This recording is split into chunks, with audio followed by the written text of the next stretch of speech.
Testing 1 2 test. Test 1 2 test.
You're willing to throw yourself under the bus for that one, huh?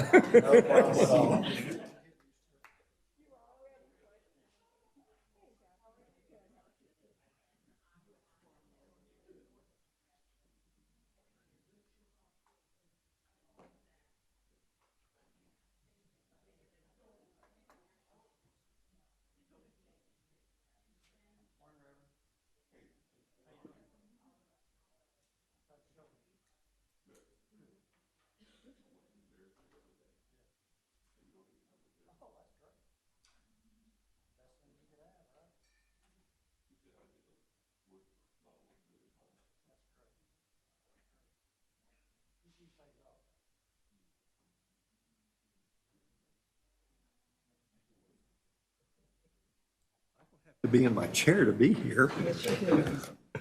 Oh, is that a new rule? Well, I won't wear my sweatshirt next time, okay? We have a motion for proper dress code to the. No, You look very nice. Don't let them tell you otherwise. Isn't it? The mayor said don't come to the council meeting. Oh, really?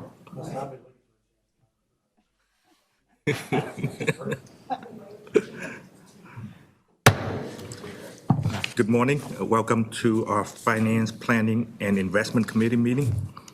I'd like to call the meeting to order. At this moment, I don't believe we have citizens to address the committee, so we're going to move to the next item, which is approval of the minutes. Any question or comment? If not, yeah. All in favor? Aye. Or opposed? I don't think there were any. They were Already already approved. approved? Yeah, they were approved.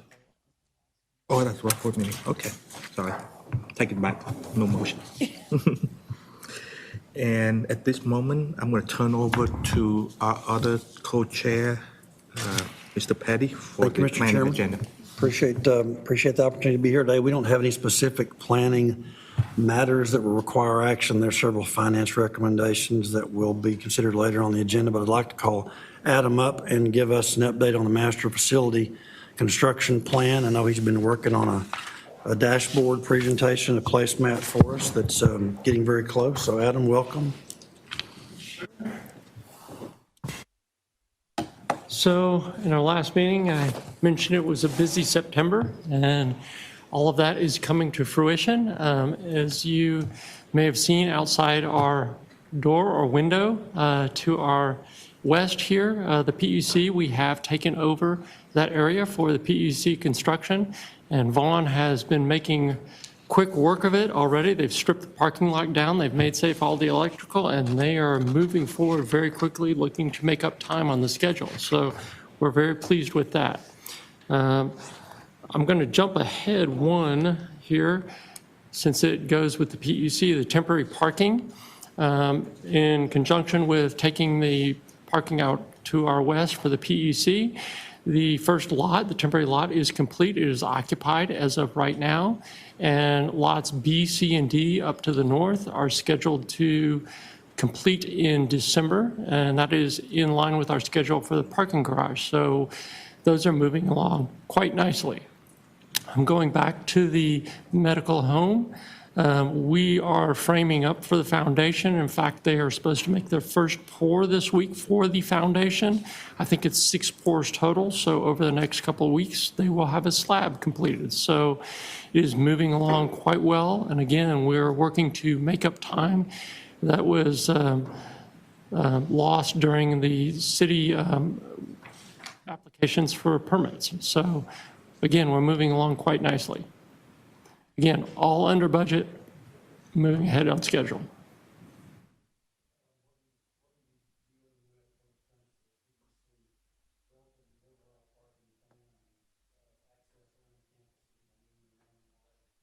A lot of issues and problems with that, or is that working pretty smooth?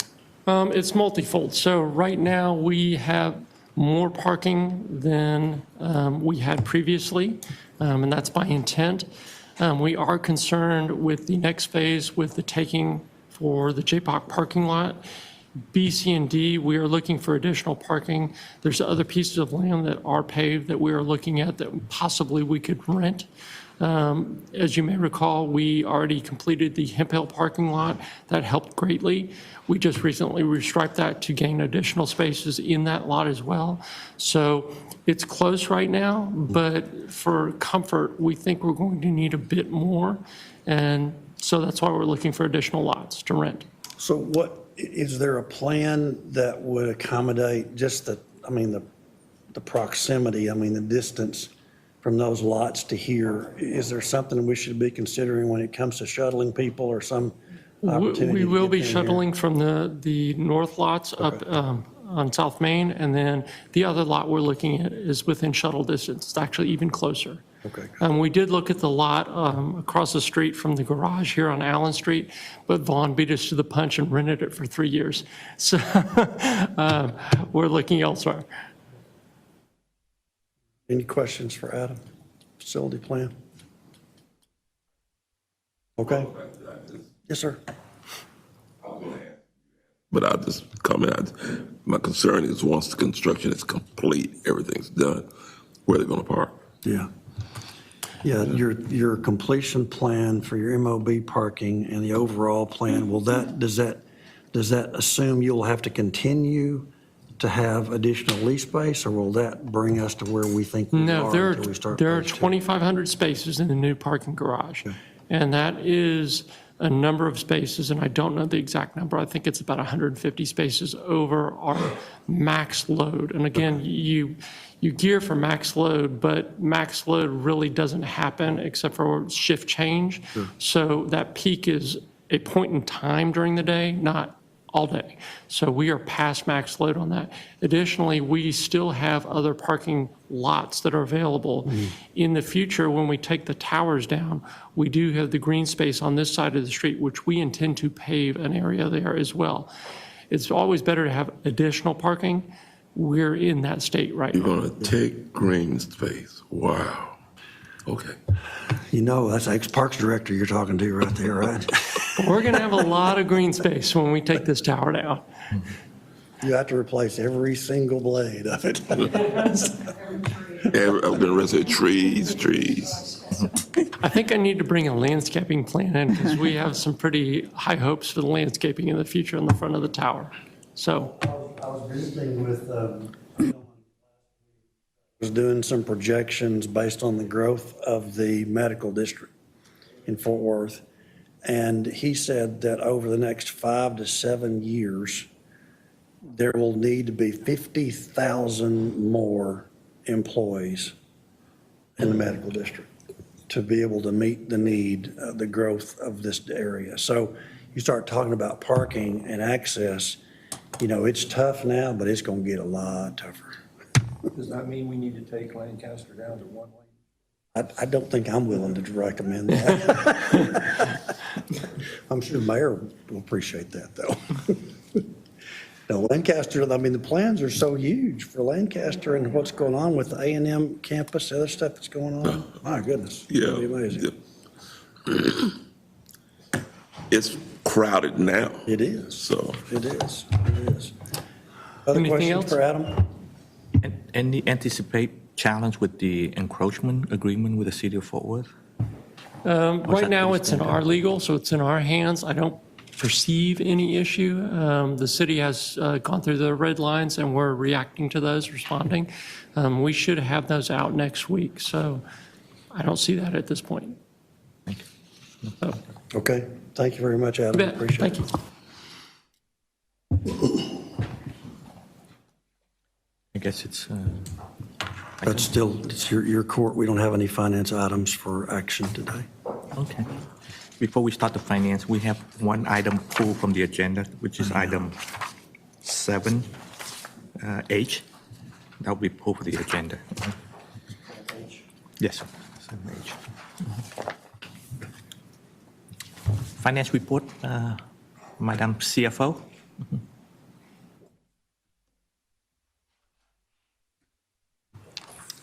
Good morning. I just have a couple of updates for you guys regarding the finances. Our budget was approved at the Commissioners Court on September 19th.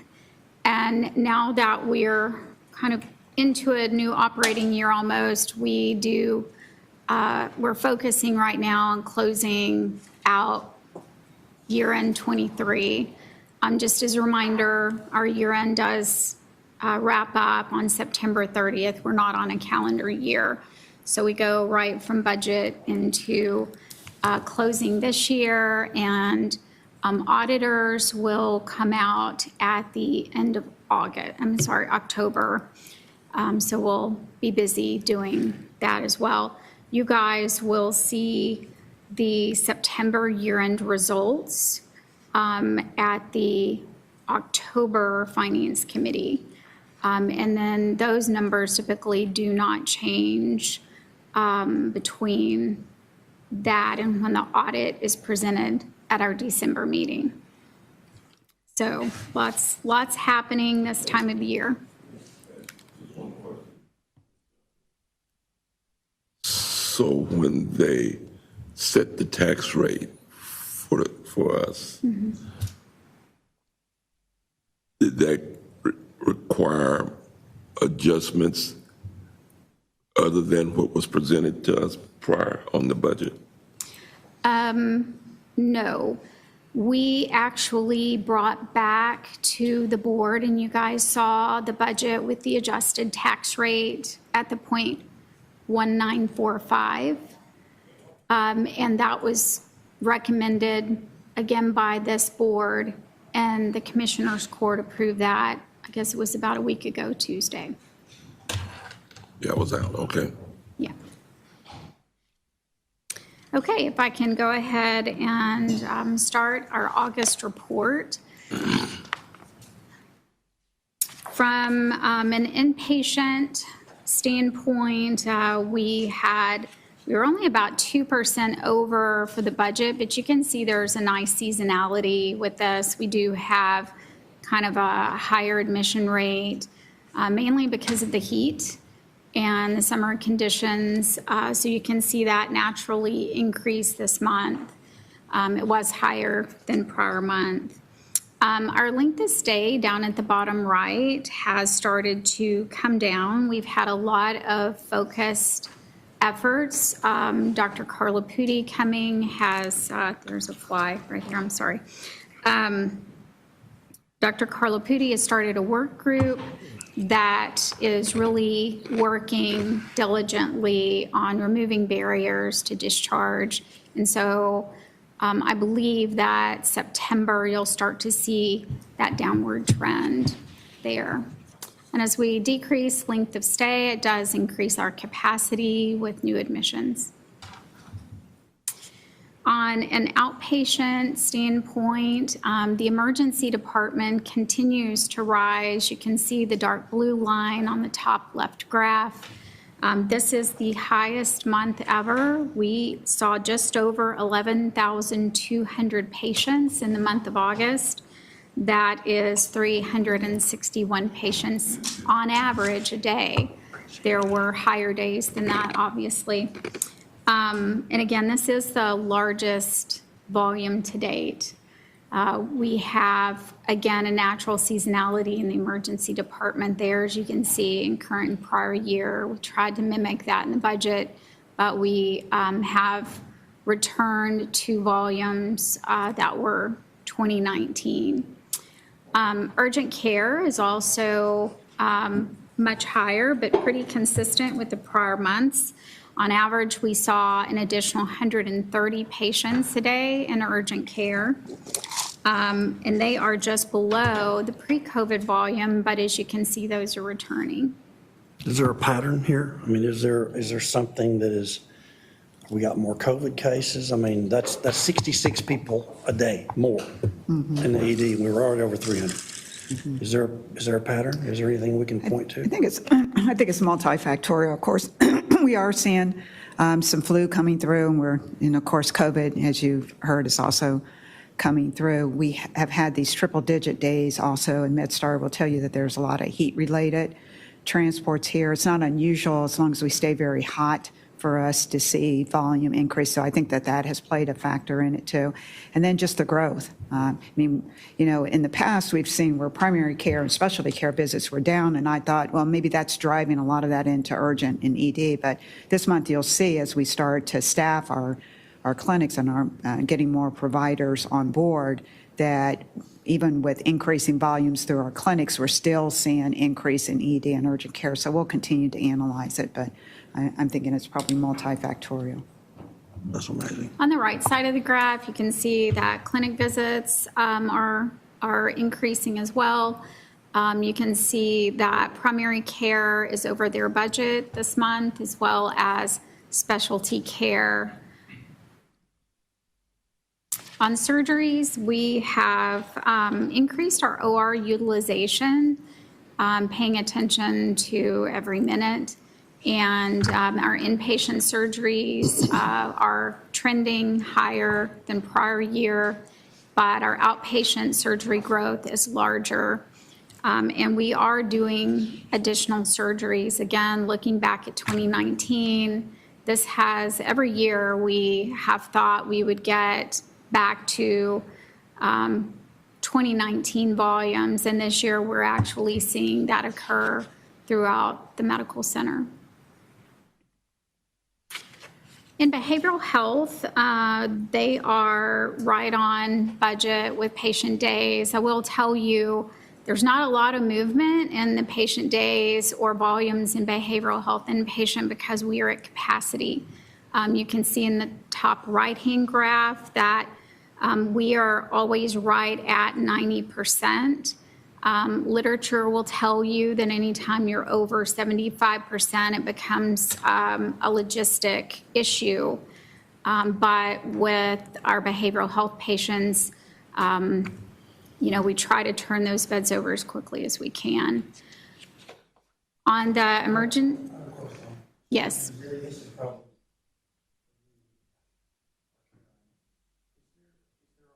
Capture a metric that allows us to understand what the backlog of behavioral health need is. In other words, we have left without being seen in the ED, right? We have number of days to next appointment. Do we have metrics that we could at least begin to understand, especially relative to the PEC coming on board, that help us understand just what this demand is? Because we see the same numbers every month because we're full. But if we weren't full and if we were able to accommodate, what would that patient load look like? I'm just curious if we have any metrics that allow us to see that. So you may want to come up and speak to that. So, yeah, it's an interesting question. You know, behavioral health really does a great job at figuring out where that patient can go. So even when we hit that 90%, they find where in the community they can get some help. They do not admit a high percentage from that PEC. They have very good criteria and case management around that. But Zelia, I'll let you speak to kind of how we might be able to determine kind of what that true demand is that we may not be getting to. Well, true demand probably would be reflective of the volume coming into the PEC because, let's see, this is 2023. In 2019, I think we had 14 some odd thousand admissions to the PEC. And last year, we had almost 20,000 visits to the PEC. But Dr. Duncan's absolutely correct. Of those 20,000 visits, 38% required inpatient admission.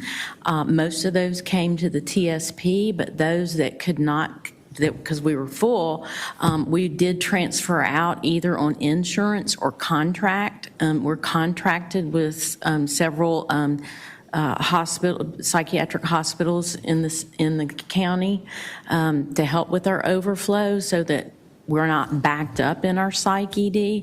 But we again continue to see growth and overall volume coming into our psych emergency center this fiscal year compared to even last fiscal year. I will tell you that we have been working greatly on throughput in our psych emergency center. And and I've got to give a great shout out to Chris Cook, our director over the psych ED, and Shannon Sims, our executive director, because they have really been working hard on time of arrival, time to be seen by a provider, and disposition, just like the medical ED, and that really never happened before in our psych emergency center. And we have 2 points of entry. So we have the back, which is where patients come from the medical ED as well as the police. And then we have the front, which is what we call voluntary. People from the community walk in and they're assessed and evaluated. And 2 years ago, you may wait 6 hours in the front lobby. Well, now it's 2 hours. It's an hour and 45 minutes to 2 hours from the time you sign in to your scene and disposition from the front lobby. It's an hour and 40 minutes from the time you're brought in the back by whoever, and you are triaged and seen and dispositioned by a provider in the back. And so what that does is that gives the case management team, our social workers, the opportunity. Once we know what the disposition needs to be, we're able to start that plan a lot quicker now. So that's why patients are not waiting significant times in the psych emergency center at this point. And we, of the 38% that require hospitalization, like I said, most of those come to TSP, and the ones that are transferred out, I mean, we don't have patients holding in the ED for days at a time any longer. We haven't for quite some time, but it's even gotten better. So I think the one metric would be the volume growth in the PEC. Another metric potentially could be, and we can review this data, I don't have it in front of me, the percentage of patients needing inpatient admission over the years from the PEC.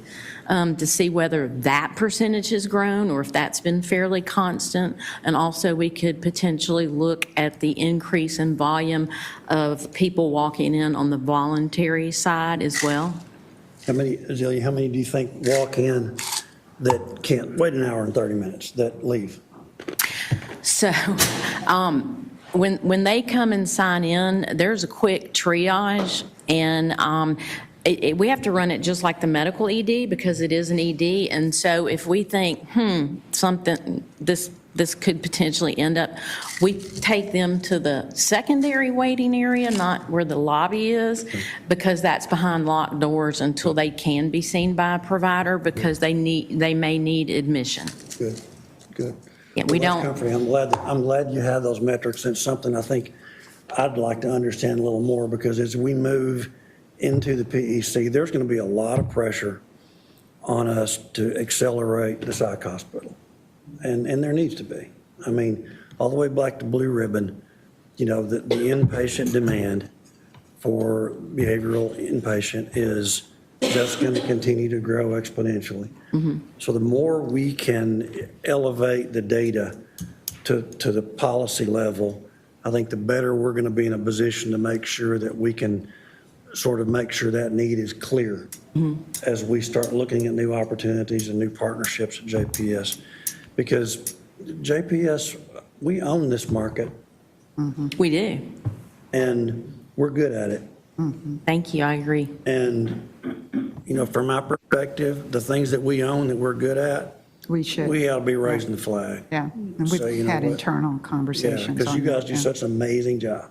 So Thank you very I'd like to much. elevate it as much as we can, because we have a lot of quality metrics throughout our system, and many of those make it to the board level, some don't. And these metrics have evolved dramatically since you've been here. And so continuing to be able to see that and elevate that would be appreciated. Absolutely, happy to. And I just want to thank the board for all of your support for behavioral health, because we couldn't do it without you and under the direction of Dr. Duncan. So thank you. Thank you. Yeah. And they've done a great job. I mean, we're not going to be able to build enough behavioral health beds nor enough inpatient beds for the med surge. We've got to look at how we can take that care closer to the patient home. Yeah. And so behavioral health has done a good job in working with MHMR and integrating behavioral health into community medicine so that we're not seeing patients as sick requiring psych emergency center. So I think all of that has to go in together, but you're exactly right. Sharon actually reminded me of something that I also think is a healthy metric as well, is looking at the growth of our outpatient volume. We've, on average, grown about 15% each year. Many of the folks that come to the PEC that aren't part of that 38%, we do refer to our outpatient clinics. So that's another metric as Yeah, well. That's good. That's helpful. Thank you. Thank you. Sharon, I have a quick question before you leave that patient cash collection. What is in the bucket for others? Because it's kind of all over the map. Like some month it's a lot, some month it's went on down. So others are, those are some of our more specific payers. There's a lot of workers' comp or liability claims in there, and those do take a longer time to collect. They're not quite as smooth as like the billing. And SSI, workers' Yes. comp, auto accident, I think the yeah, they're protection. very, very specific. It's not a big part of our business, obviously, but, and then also included in other is out of state, where we are working with even in-state, other county covered charity programs, or if we have, I happen to have a patient come here and need out of state. Yeah. Okay, thank you. You bet. On the financial metrics, we are collecting about 99.5% of net revenue per today. That's a great metric. It always varies by a percentage or two, but we are right on target for the year. And then on the connection enrollment, you might see there's an increase of about 600. We are focusing on patients that are coming in and accessing the ED. We've got a couple of more workers that are present at the ED, so we've seen some good results from those efforts. From the income statement, we're probably going to finish the year much like the last few months that we've been talking about. Our operating income was $20.3 million. The big pickups there is the net patient service revenue. You saw the volume graphs. We are having a lot more patients come in. A large portion of those patients, about 60%, do have coverage. Our supplemental Medicaid funding with the HARP program, that was a program that was approved late in the state fiscal year after our current year budget. And we expect that program to continue on through fiscal year 24. That is in our 24 budget. So you'll see that variance go away in the October presentation. And then we do have a large investment income this year. We did budget for a couple of rate increases throughout this year, but no one expected it to be, the rates to be where they are today. So you can see that bottom line of investment income is much higher than our budget. Our salaries do continue to be over, but for the most part, those are supported by the higher volumes. We do have staffing ratios that are required, and so you kind of have to take that in conjunction with that revenue overage. Are there any questions for the 11 months ended August? Just a quick question. You might not have the information here. How is a claim doing? Because it's reconsolidated. We don't see that. Yeah, no, a claim is doing better than budget. We have, on average, we've outperformed that budget by about $4 million to date.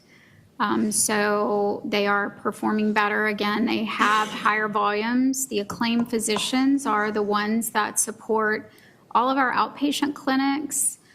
So when you see our outpatient volumes go up, those are the ones that are providing the coverage there. as well as a lot of the specialty services that round on our inpatients and the surgeons. On our balance sheet, we don't often land here very often, but I did want to point out, we have always tried to show what we have set aside for the bonds.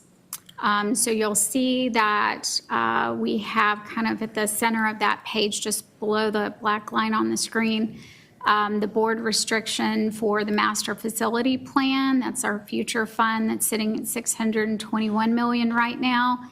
And then of the bonds that were issued back in February and March, we issued about $450 million. We have spent down about $20 million of that with the activities that Adam reported on earlier.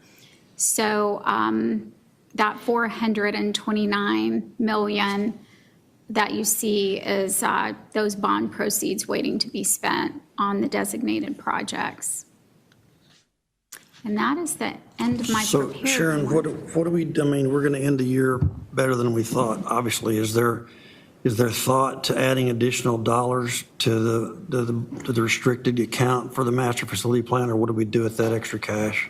We do. So typically at the December meeting, I will bring back an analysis of where we are, days cash on hand, and then we will, I'll recommend an amount for the board to designate an additional deposit into that master facility plan future fund. That's December? Yes. Okay. It's kind of our low cash period. We will have, our policy states that we would not go under 180 days cash on hand. So we'll be looking at that and trying to move that future fund Would you send us a copy of more. that policy this time, Sharon? Sure. Because we got beat up like crazy over this issue this year. And, you know, on one hand, we've tried to be conservative and we have a policy that says we're going to have 180 days cash on hand. I realize that's an average, but that's policy. Right. If that's not okay, then what's going to be okay, right? No, totally agree, and we are reviewing that, and to your point, I think if that's what we're coming back at, you know, as far as policy, then I think that's what we hold to. Moving forward, Sharon and I will have conversation what we feel is comfortable, but I would say this is probably not going to be, you know, 360-some days or a year. I think also kind of when we are gifted throughout the year with monies that we weren't expecting, to really begin to accelerate some of the equipment replacements that we have here as opposed to waiting until our next budget year. So looking at ways in which we could continue to elevate our operations, you know, some of the things that we hold off on, and be able to move some of that forward, we'd be bringing to the board too, so that.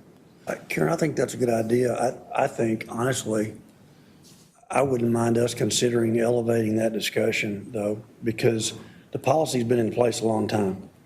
And strangely enough, you know, in August, September, it was as if that policy had never been clear to anybody.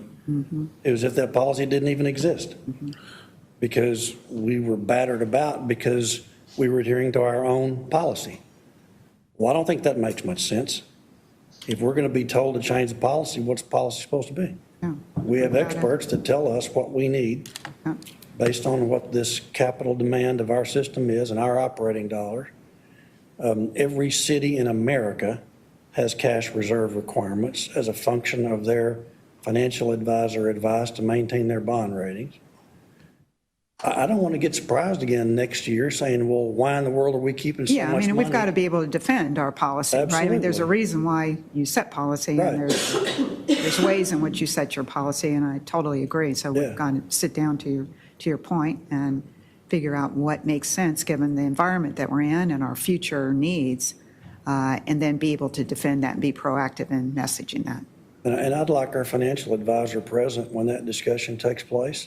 Because when we sit down with Moody's or Standard & Poor's, and they start asking us questions about why our reserve is not what it used to be, I don't think they're going to call the commissioners court and ask their opinion before they rate our bonds. I agree. Totally agree, Trent. Yeah, another side to that too is when that presentation is made and we look at that the full board needs to be present. Right. So they don't think we're after the fact. Absolutely. Right. And you have to understand it too and be able to Yeah. communicate it. Yeah, I certainly agree with that. And I'd also like to see, there's been a lot of things in the news about what we're doing with the bonds and what we're not doing with the bonds and whatnot. And I think it's time for the entire board to see what is it that we're going to do, what is it we're not going to do, what are our projections now with interest rates and everything still going crazy. So I'd like to see a kind of a total summation of where we are and where we think we're going. No, I'd be glad to do it. I mean, right now, we are continuing with our master facility plan, and that's been clear what's within that master facility plan. I hear what you're saying, that kind of what are future plans, and Well, we've been talking about these medical annexes and whatnot. Yeah, I would say Are we that- doing them all, or we I would say not that the doing them? media has been talking about it. I Yeah, think they that we have. had already settled on it as part of our master facility plan. You know, Karen, I guess that raises the question based on the makeup of our board at the present, new and old members of the board. Does everybody understand what the master facility plan is? I don't think so. That's kind of what I was relating to. When I looked at the article in the paper, I couldn't tell what we were doing and what they say we weren't doing. So that was why I was bringing up that question. I mean, we will be glad to bring that back. I mean, but we have gone through it. We've gone through it even with the new board members. I've met with we them have. and taken them through orientation. I've done it with the judge. And you can pull up the court update that I did. When was it? Back in November, in which I give the court the full update of what the master facility plan. So we will be glad to bring that back, but we've been very vocal with that and The best way is not to have wavered at all from it. the best way is to have a test after that meeting, but we couldn't do it. Yeah, good point. It's It's just amazing how the arguments that come before the board and the amnesia is in place. And I guess that's what my concern is. You know, I mean, I missed the board meeting, but board meeting I was present, and Trent gave a great presentation on what we voted on, what we said to the community about what we're going to do. And now it's like you don't understand that, you know. And you voted for it. So, Pretty frustrating. I pleaded yes, guilty. please. Mr. Chairman, if I may, I have You think a it's quick question. okay? I just want to clarify it.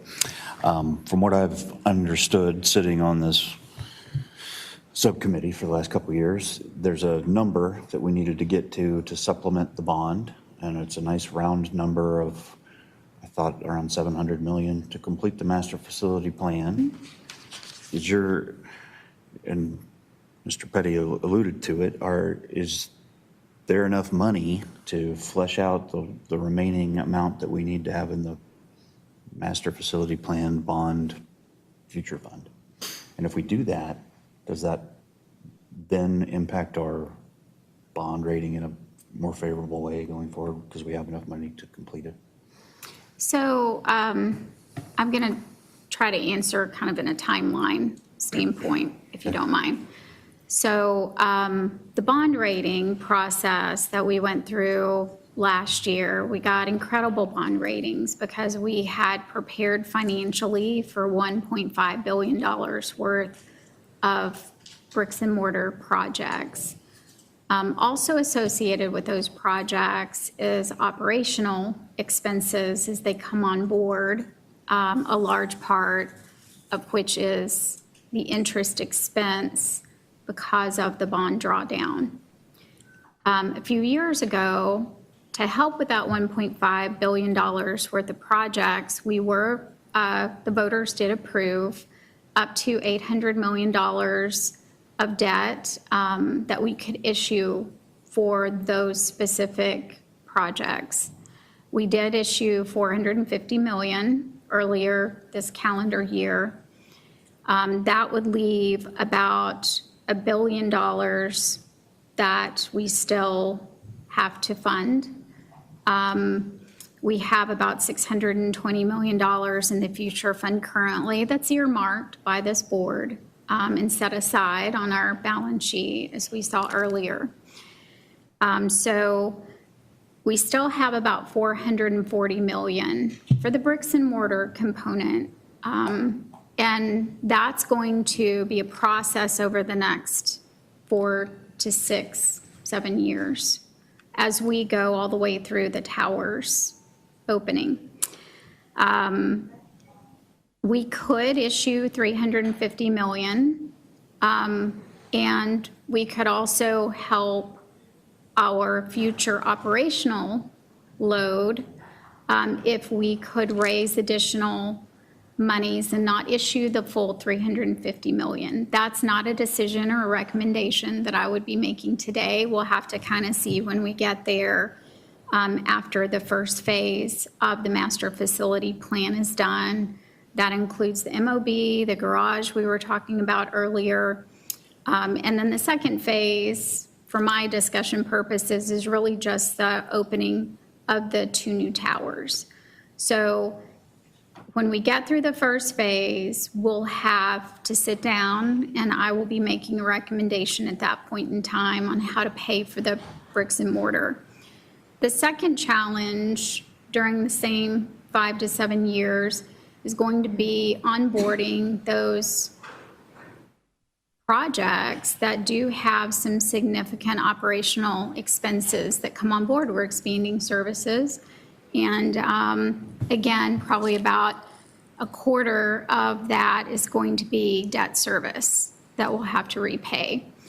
So as we add debt, much like a personal credit report, our bond ratings will become more of a challenge, but there is always a consideration on, does management understand and are we planning towards the future? So in this committee and at the board level, over the last few months, I brought to you a multi-year financial plan. And that is a key item that I cover individually with the 3 rating agencies that look at us today. Because of our cash position, because of our planning, those initial bond ratings for the 23 issue this year were outstanding. I would expect if we go back for a second tranche that those will come down, which is okay as long as we stay within that investment grade of, you know, some type of an A rating. Thanks. That mostly answers it, and you answered it at the end, which is the rating. We still have a good rating, but until we go back and draw down some more, that's when our rating would go down. I was under the impression it would go down once we issued some debt. Now, you know, every year I have a conversation with the rating agencies. When you get ready to issue new debt, it's a whole new ballgame. Dr. Duncan's on the phone, I'm on the phone. We have a lot of interaction, but on those, as we increase our debt burden, we will have more and more in-depth discussions throughout the year with the rating agencies. So Okay. Thank you. they do an annual review. I think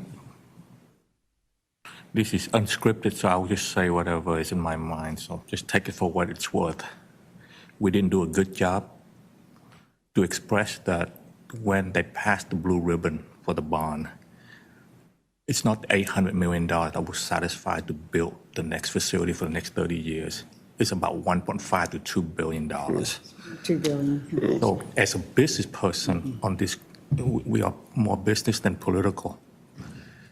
We have to look at how the cash flow is going to affect, because the more you borrow, the more And what it happened is that as the growth of the population for the next 10, 20 years, 30 years, there's will be more people using the service. And if you don't build it and adjust the staff and do all the stuff the right way, the thing that you don't see is going to be the sacrifice of the outcome of that population that we manage. And that will become a health crisis that people will stop pointing finger. And it's not just us, it's the whole county is going to get that. And it's going to restrict the growth of the population because we're not just a safety net hospital for the underserved community. We're also the safety net because of our trauma and all that stuff for the county to be able to recruit better business coming in here to grow, because where they're going to, when we have a disaster, where they're going to go? They're going to look for us.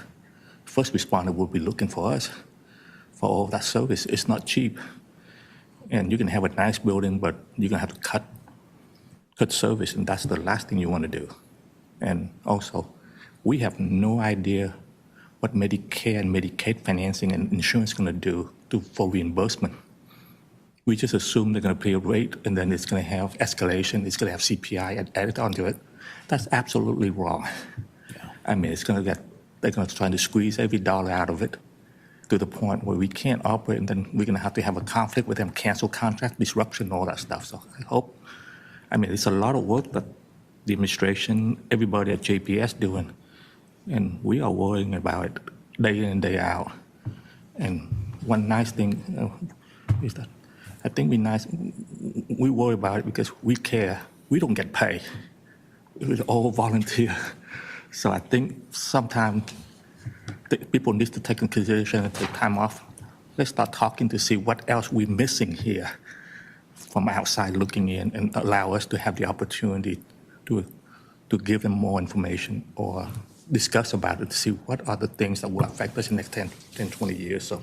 Yeah, and the reality is we could build 4 medical homes, behavioral health hospital, put up some towers.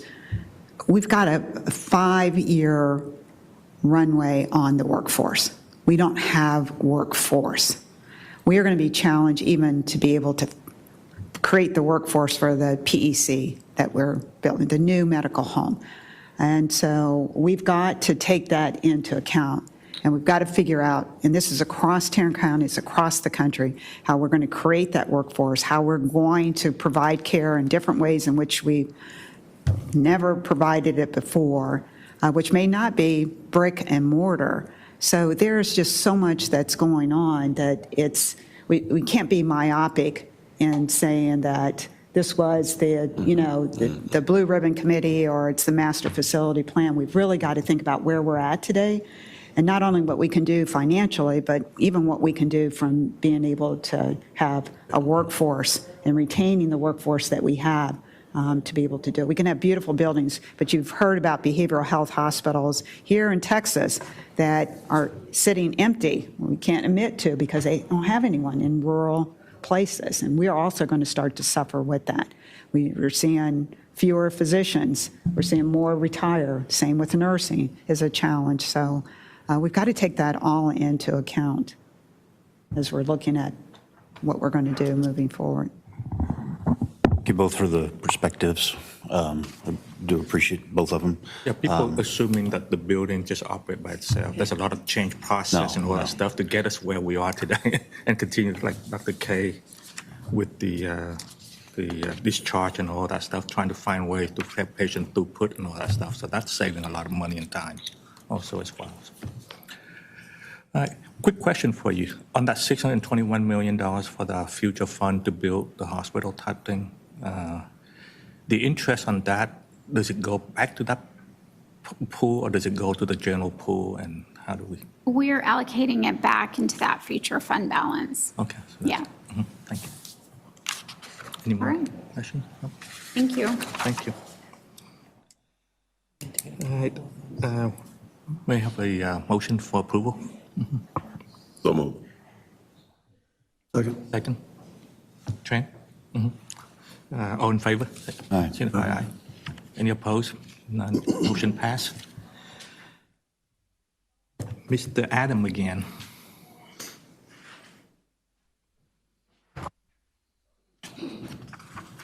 Good morning again. So I have 3 contracts today. The first one is in the master facility plan. This is for Hoffer Welker for the North Pavilion expansion. You may recall that the commissioners were not interested in reviewing the Hoffer Welker North Pavilion expansion project. It was approved by the board directly. We went out to bid and we had 6 respondents and the board approved Hoffer Welker. This is an amendment to their contract. We initially gave them some seed money to begin their investigation of the pavilion. This is the final package for them for the amendment for designing of the North Pavilion expansion. And it's for $8.966 million. Again, we do have a 10-day out. It is on our standard contract for A&E services. This is within the scope of the North Pavilion expansion project.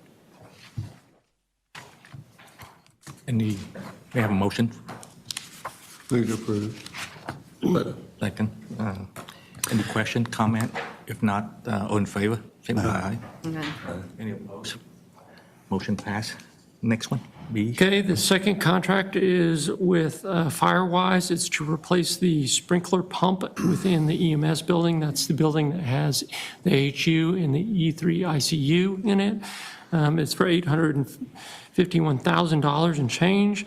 Again, this was within the capital budget. We've spent half a year designing and half a year bidding the project, and we are ready to present and start the work. So again, this is to keep us code compliant and Joint Commission compliant within our buildings.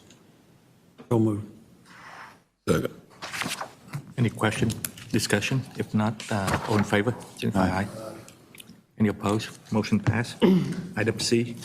And the last item is, I thought the parking agreement with Tarrant County for $3,000 was the silliest thing I've brought forward, but this one beats that one by a long shot. So this is a lease amendment, a lease contract for $0 for an ATM that we have with JP Morgan Chase. The agreement is they don't charge us fees, we don't charge them a lease rate, and this allows them to have their ATM here. This is for within the pavilion. That is where we have the most usage because ED is there, so our patients use that primarily. And we were asked a question by DT, are they complying with our cybersecurity? I did call Will, and yes, they are. So I hope that answers that question, DT. The reason I asked that question because it's riding on our backbone, internet backbone, so I want to make sure that they're in compliance with all that stuff. Any discussion? Second. If not, may I have a motion? Approval? Oh, sorry, motion. Second. Second. All in favor, signify aye. Aye. Thank you very much. At close. Yeah. Motion pass. Item COO, welcome. Thank you. I have 2 contracts today to present to you. The first is an approval of a purchase agreement with Integra Life Sciences. They were awarded through an RFP process. Cost is $294,000 annually, which is approved in our operational budget for FY24. Provides dermal, tissue, and skin coverings for our surgical patients. Any question? Yep. Motion for approval? Move approval. Second. All in favor? Aye. Any opposed? Motion pass. Item F. Thank you.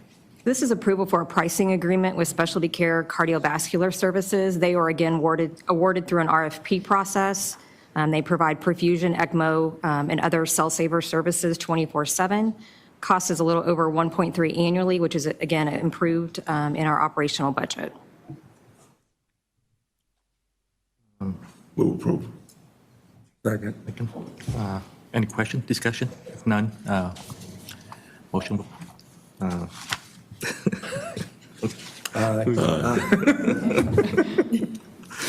Any opposed? Motion pass. Item G, please.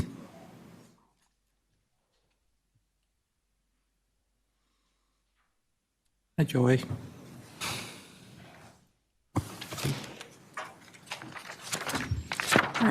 Good morning. I'm here bringing forward for your consideration approval of the product supply agreement between Lynn Gas and Equipment and the hospital district. This carries a cost of about $533,000 annually. It is included in our FY24 operational budget, and it is the total cost over a 5-year contract term of $2.6 million. Lynn has been our medical gas supplier for many years. They are part of the Vizient GPO, but they provide the medical gases that we need for to provide patient care. Any discussion? Second. All in favor, signify aye. Aye. Any opposed? I assume that's a unanimous. Motion passed. Okay, thank you. Thank you. And you polling age, right? Is it coming back next week, next month, or? I'll be coming back to talk about Cepheid, yes. Okay, thanks. Item I, a CIO.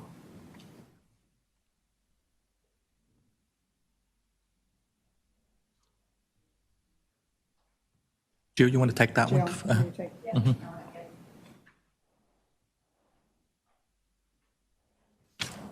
She came back. Yeah, I'm back, unplanned. I'll present for Will. So this is an important contract that we are asking for approval of, purchase agreement with the Unified Communication Platform and Contact Center between Worldwide Technologies.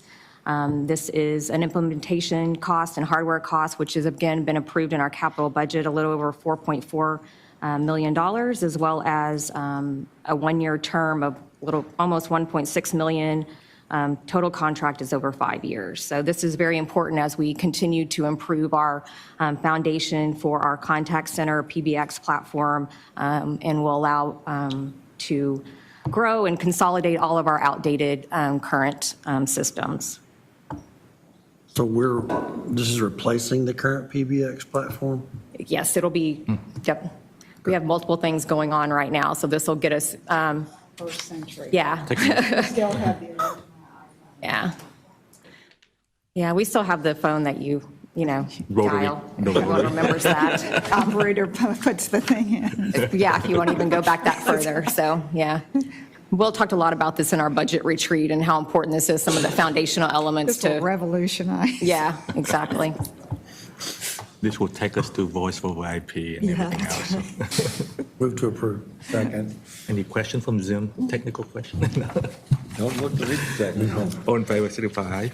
Any But opposed? Trent, to your point, we Motion probably could have passed. used some of our overage, previous years to get this thing kind of moving Yeah, ahead. yeah, this has So been a I think we've long- got to be more flexible with our ability. I agree, and I think we need you all to feel like you have the freedom Yeah. to come to us and say, you know what, this does not need to be an iterative 8-year Yeah. process. Yeah. We need to put this in the capital budget, get this replaced and get it working, because this has been a dinosaur. It has been, and we For a long heard about time. it. Yeah. Well, at Will- least it's not tin cans and string. Well, since you're not here, we One step decide to pull the, Yeah, since you weren't here, we decide to pull that item for next month. yeah, the PBX is going to have to remain as is. You're pulling your leg, Will. Please don't give him a heart attack.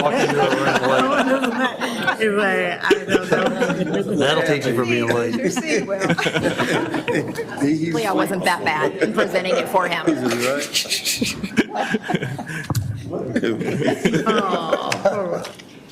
I'm just kidding. Well, we did. We approved it already. Thank you. I don't think we have any item in closed session, so the meeting is adjourned. Thank you.